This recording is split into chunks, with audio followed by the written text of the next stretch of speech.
Hey everyone, welcome back to FPL Fran. Today's video is going to be my matchday 4 team selection.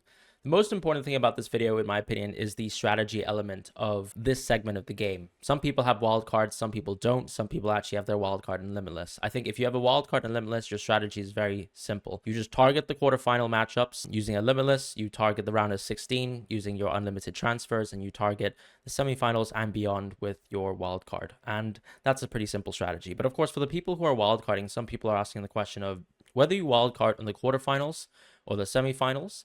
And for people who don't have a wild card, what is the general strategy at play? What player should I go for? What team should I target?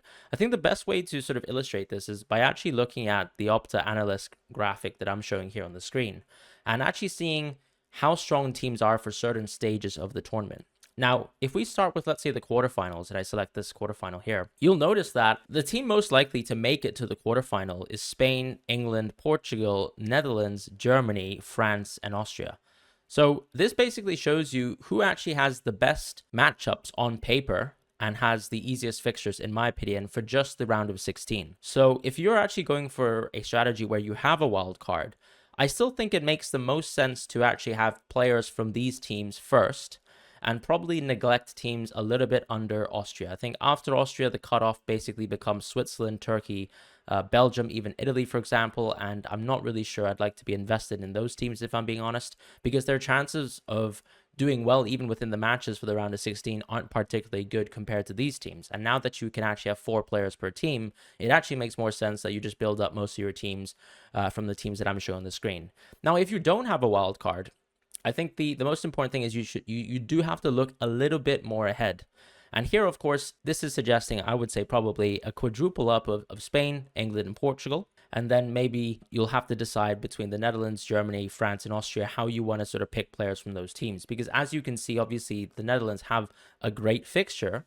But there's also the issue with the Netherlands that we've explained within our cheat sheet videos, which is, unfortunately, the forwards are probably the most lucrative position for the Dutch players. Or, unfortunately, a lot of their defenders are also very, very costly. So you can find cheaper defenders, for example, from Spain, from England, and even Portugal. Whereas someone like Virgil van Dijk, who is probably the defender of choice, is someone who's 6 million. So that's the only point I'll make about the Dutch. And obviously, with the Austrians, you've got the 2 midfielders, Baumgartner and Sabitzer, who I think are the most interesting picks. Outside of that, would I really want to be invested in Austria? Probably not. With France, it's Mbappe, unfortunately, just because the forwards, or rather all the French players are classified as forwards, and then you have maybe some defenders, even a goalkeeper that you can choose from. However, if we change this to just targeting the semifinals, you'll notice that the order of teams have suddenly changed. England becomes the team that is most likely to make it to the semifinals, because this implies that after England, let's say, win their quote-unquote quarterfinal, or rather the round of 16 matchup, do they have an easier fixture than most teams in the quarterfinals? And the answer obviously is yes, based on the sort of Opta analyst predictor. And in my opinion, the Opta is a very strong statistical predicting tool. I'm not saying that this is going to be the case. These are just percentages, but it's still suggesting that Netherlands is definitely a team that can actually last really well into the semifinals. Spain, consistently very high. And keep in mind, of course, when we go back to the bracket later on, that the bracket is very tough in that Spanish side of the bracket. However, Spain are still predicted to come out really well on it. And as you can see here, Germany have dropped, Portugal have dropped, whereas France have actually increased in their estimations. This simply just suggests that France have 2 tough matchups. But in general, the predictor probably would see most simulations where France would actually beat Belgium, and then maybe, obviously, the winner of Portugal and their round of 16 opponent. So that's the situation that we're in. I think if you're wildcarding, it still makes sense to me to target the quarterfinal matchups, right? More Spain, more Portugal, and potentially as well a little bit of Germany, and maybe a little bit less of the Dutch. And maybe your considerations for Austria would also drop. However, of course, if you don't have a wild card, I think you should plan your team to try and get the most players who will likely make it to the semifinals. As you can see, Austria's place doesn't really change. They're still sort of in both simulations, whether you're trying to target the quarterfinal or the semifinal only. In most cases, Austria still comes off as that sort of 7th place team. However, you can see England, the priority goes up. So definitely, if you're wildcarding, I think England becomes just an immediate 4x. Spain still, in my opinion, remains as a 4x.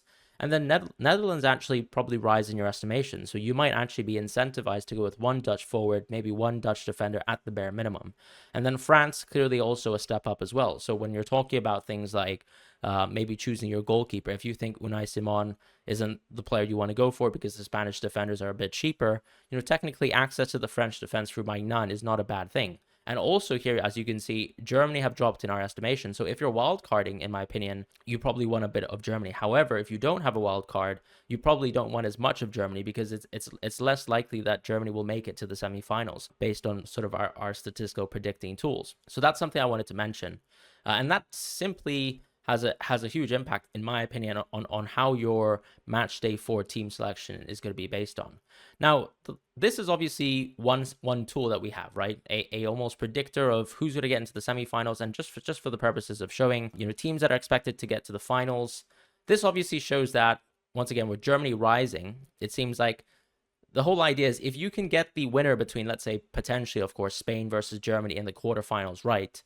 You'll get access to the team that is most likely as well going to come out of that top side bracket, which includes France and Portugal and Belgium. So something to mention. However, here with England, you can see that they're very much expected to be whoever comes out of potentially Netherlands versus Austria within their side of the bracket. And once again, it just shows you the value of going very stacked into England, but it also shows you, once again, as I said, the value of making sure that you have enough Spanish and German players just because it's more likely that those players will actually come out of that bracket. But of course, as you can see, France still very close, and we still expect them to do well. And to be honest, when you're looking at the championship odds, even though Spain actually are most likely to win, which indicates maybe that obviously if they were to match up versus England, that they would be favored at this moment in time, it's very close between Spain, England, and Germany in terms of our predictions right now. And obviously we're very far out from the end of the tournament. Things will get more precise as we go on. And of course, there are going to be shock results no matter what. And we have to plan for that. But from a point of view of trying to make sure we get the most amount of points possible, as I said, try to target either for the quarterfinals or the semifinals, depending on whether you have a wild card or not.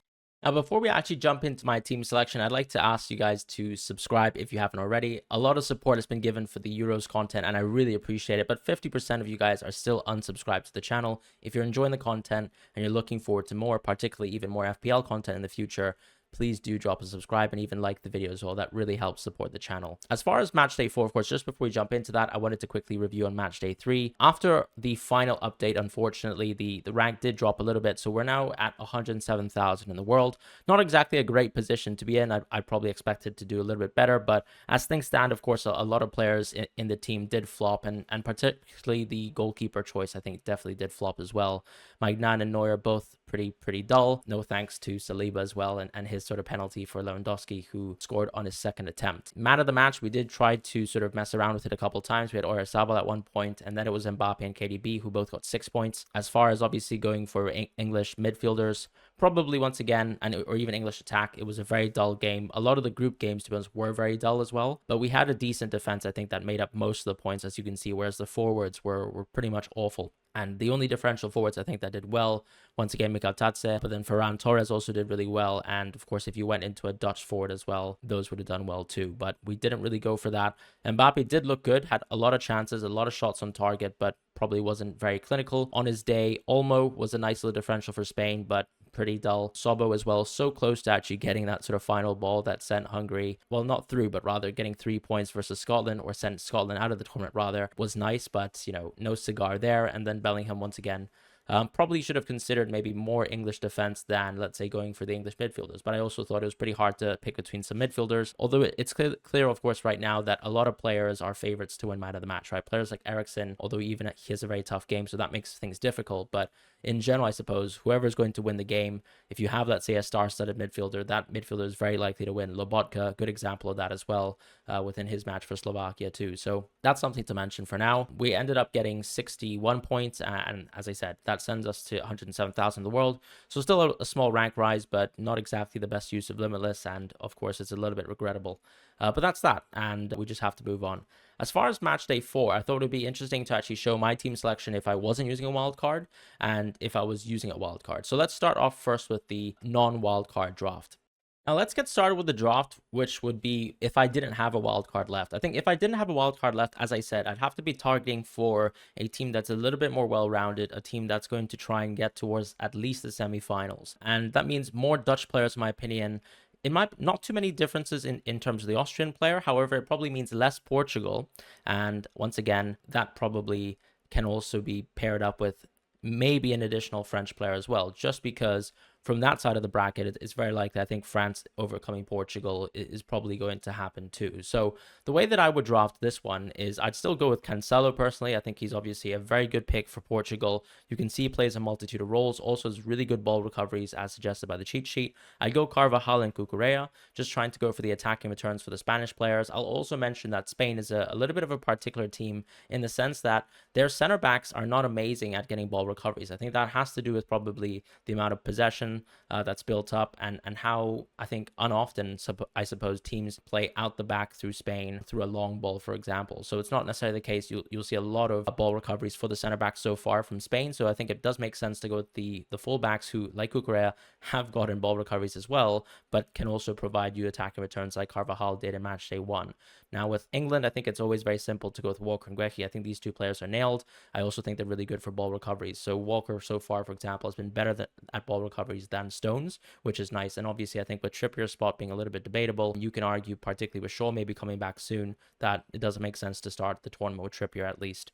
And then I'd go with Pickford at Magnan. I think the simple reason for going for Pickford is, yes, it's triple England defense. Yes, it's obviously hedging into one direction. But if there's anything England have proven to be good at so far in this tournament, it is defense. And we have seen it time and time before. And not to mention, of course, that ultimately, if you're going with a keeper who can last as long as possible, I think Pickford is a good one. Now, Magnan, obviously, we expect to probably maybe falter potentially against the Spain versus German half, or rather a sort of quarter. But I do think we expect that France can actually best Portugal as well. So I've kind of gone with a bit of a balance here, having Cancelo, someone I do like just for his attacking returns, and then having Magnan. You can obviously go with Teo Hernandez plus maybe Diogo Costa. It's obviously going to be a price saving as well, but it also comes down to, once again, Teo Hernandez, not exactly good for ball recoveries, and probably the French team still a little bit susceptible in defense too. As far as the midfield, I would go with Nico Williams. For me, when it comes to the Spanish midfielders, obviously if Yamal was a midfielder, Nico Williams would be benched and Yamal would be within the team. However, Nico Williams as a Spanish midfielder, I think is very nice to get. With Xavi Simons,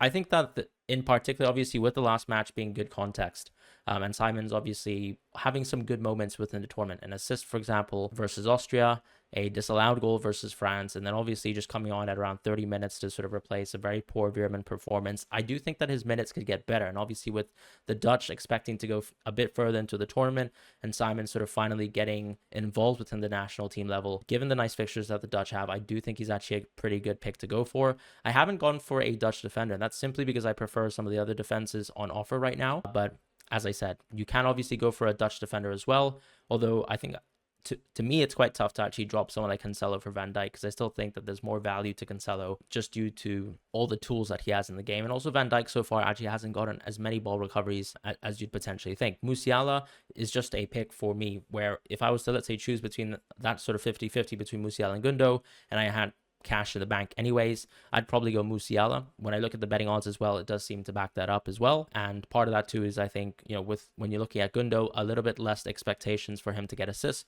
whereas Musiala just a little bit more of a creative player, so probably more routes towards points on that basis. Although Gundo, some people will argue, is a little bit more goal dominant, although as I said, based on the betting odds that I've seen, not exactly the case. Sabitzer, in my opinion, for that sort of man of the match appeal, probably the best player for Austria so far. Baumgartner not too far behind, but of course he was benched in the previous game. However, Patrick Wimmer, of course, is suspended for matchday 4.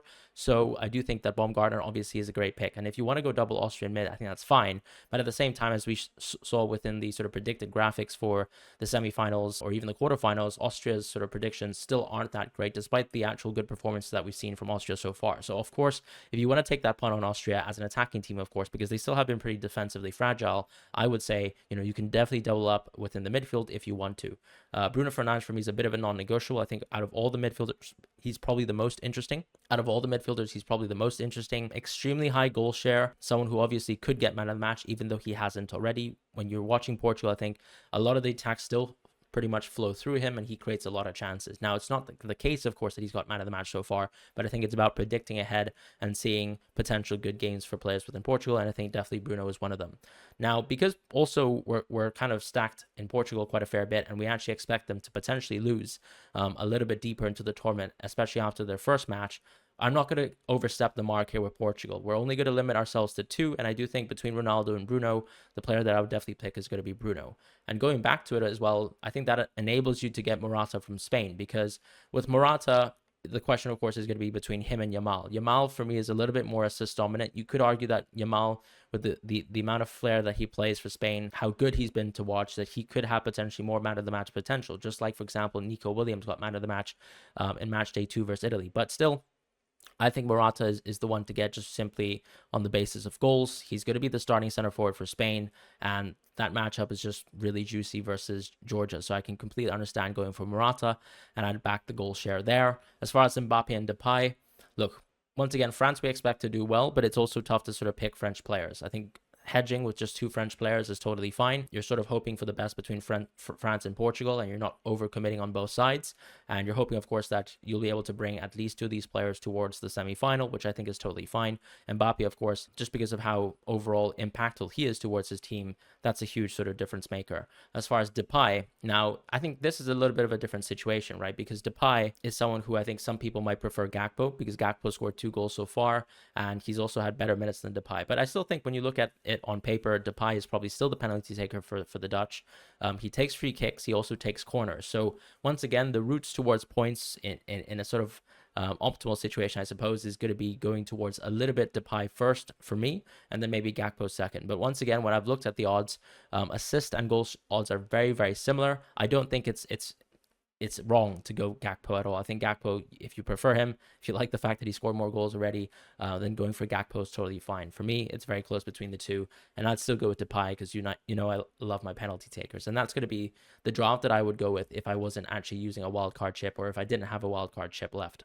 Now, finally, for my own final team selection, we've got match day 4, and ultimately I have a wild card left. In my opinion, it still makes sense to maximize on players who will make it to the quarterfinal the safest, because obviously if they get it to the quarterfinal, they'll play fixtures anyways, and probably, even though they don't have a good chance of making it to the semifinal, I'll have a wild card then to use, and that's pretty much my plan. I don't really plan to use a wild card in the quarterfinal, but by actually trying to get players who will play in the quarterfinal, that just means I get security in terms of minutes, in terms of players available for the quarterfinal, and that's it. We just move on to the semifinal, and we use our 4 free transfers as well, or rather 3 free transfers, to sort of make the best team possible for the quarterfinal, and then I probably wildcard in the semifinal. Now, of course, if the team absolutely goes in tatters, somehow all the round of 16 games don't go to plan, then of course we're just going to have to use the wildcard in the quarterfinal.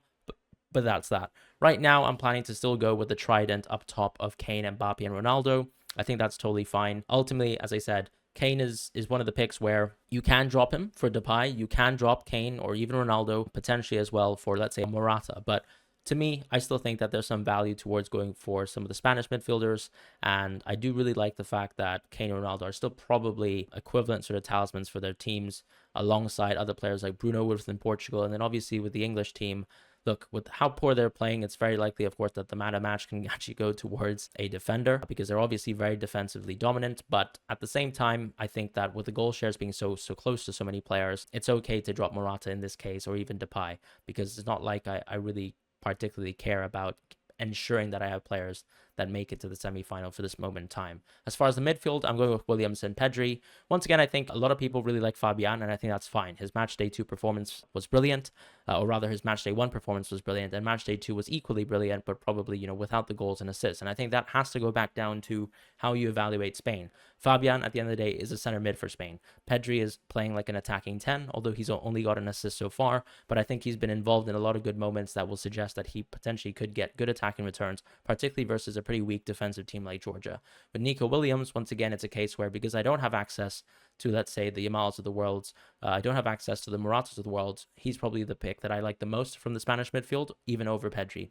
And going back to it too, one of my issues is, let's say, if I dropped Kane and I went for an English midfielder, I just wouldn't be so confident about them. I think Bellingham, the sort of positions that he's consistently getting into within the 3 matches that he's played, have overall been subpar. No one really has got into good attacking positions, let's be honest. They look dynamic at times. They had maybe one good half of football, if we're being honest, in match day 3.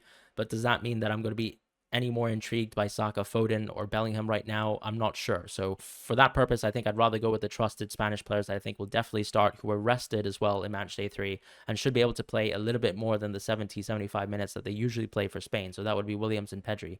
And then I'm going with Musiala here because in the 50-50 situation where I can, let's say, pick between Musiala and Gundo, I'd probably still go Musiala. And I don't think there's a huge impact or difference between, let's say, some of the defenders. So I think with the defenders, you can definitely cheap down to the 4.5 defenders who get a lot of ball recoveries, because at the end of the day, you're starting to see within this tournament that it's actually very impactful. And I'm going with Sabitzer here instead of Gundo, which is a change from the previous draft, but it's also allowed me a defensive upgrade that I'll talk about later. Sabitzer for me is just a little bit more impactful, as I said, because of the meta match potential for Austria and just having a little bit of balance within the team. I'm also thinking that the Germany-Denmark game could be very boring, could be very hard to watch, to be honest, as well, and probably low scoring. So maybe double German midfield isn't the way to go. I'd rather drop Gundo here and go for Sabitzer.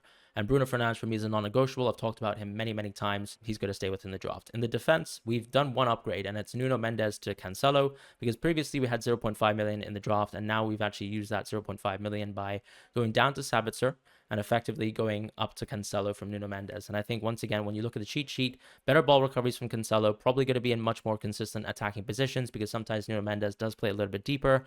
Cancelo can sort of play a multitude of roles within the team, and I think his minutes will be good after the rest in match day 3. Lenormand, interesting situation where, of course, you can go for Carvajal if you choose to spend a little bit less money on other positions. For example, if you want to downgrade Kane, if you want to downgrade Musiala, or if you just consider it a side grade, which is totally fine as well, you can go for Carvajal, who's obviously scored a goal in match day 1. But I still think ultimately it's not like Carvajal consistently gets into great attacking positions. Lenormand will still be a bit of an aerial threat for Spain, and ball recoveries are definitely there for him, because at least stylistically, from what I'm seeing from Spain, Lenormand is definitely the player who's best placed to actually make aggressive recoveries and stack up those points there, even though it hasn't necessarily been the case so far. Cucurella, obviously, just amazing in terms of, first of all, the sort of defensive element of the game so far. I think there's a stat that actually suggests that Cucurella has been the best dueler within the Euros, and he's won 72% of his duels. So it shows you how impressive he has been as of late, and obviously he's going to be a lock in the draft. Kyle Walker and Guehi just for the safety factor of the minutes, and Pickford and Costa once again, just because these players, as I said, are expected to win their games at a good price point as well, really good clean sheet odds, and that's going to be my draft for match day 4, and that's going to be my team selection as well. Going back to the whole sort of captaincy element, I think if we just quickly walk through captaincies for my own team, the way I'd go about captaincies is quite simple. So with the first round of 16 games, I'd go with the German captain. I would just be going with Musiala here. Then with the England and Spain games, I probably would actually tempt myself with actually going for a Spanish defender. I'm thinking maybe Cucurella here could be quite interesting. And then actually when it comes down to, let's say, the Portugal and France games, I'm probably going to go with Bruno Fernandes. And the final day, of course, if we really need another captain, I'm going to be going with Sabitzer here as my final pick. And that gives me, of course, a day 4 captaincy, which is nice, and probably an upgrade to the previous draft. And that's it. Thank you guys so much for watching, and I'll see you guys soon. Take care and goodbye.